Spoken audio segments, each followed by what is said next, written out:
Don't worry, the check is in the mail. Well, many years ago, one of my mentors explained to me that this expression is part of the typical bluff of business life.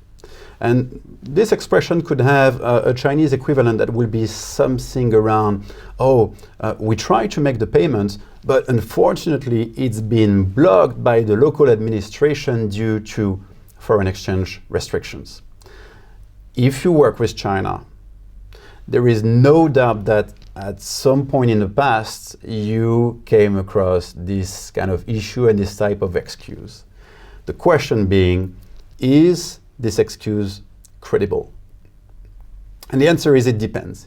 It depends on what? Well, it depends on the type of payment, the nature of payment that you are expecting to receive from China.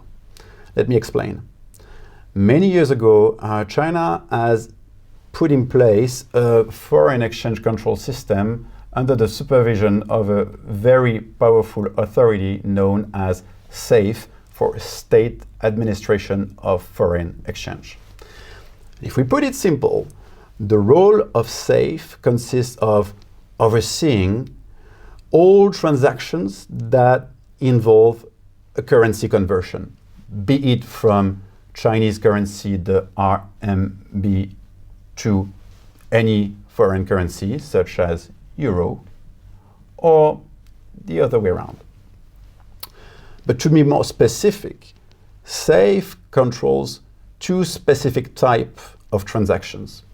The first one is what we call capital accounts transactions. What is this? Well, these are all transactions related to investments.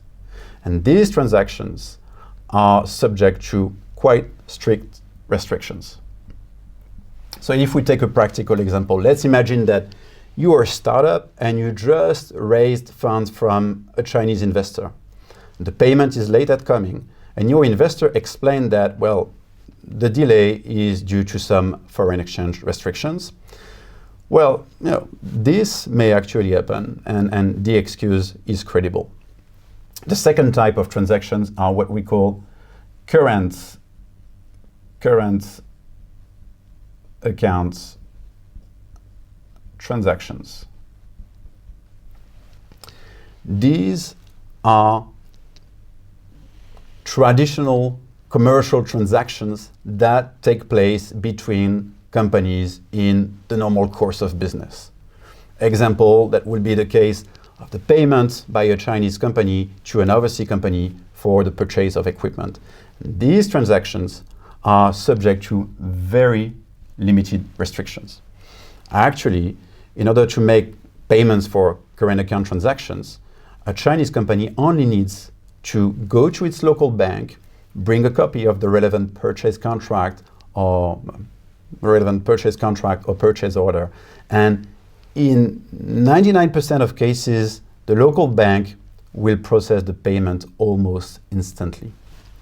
So, all in all, if you're a company expecting to receive a payment from China that is being delayed and is related to a normal business transaction, well, the excuse does not make much sense. Okay. So once we have said that, the question is to know how you're going to react. Are you going to compromise in a context that we all know is difficult for everyone? Or are you going to act aggressively? Well, this is your decision, of course, but at least you know the truth from the bluff. Thank you.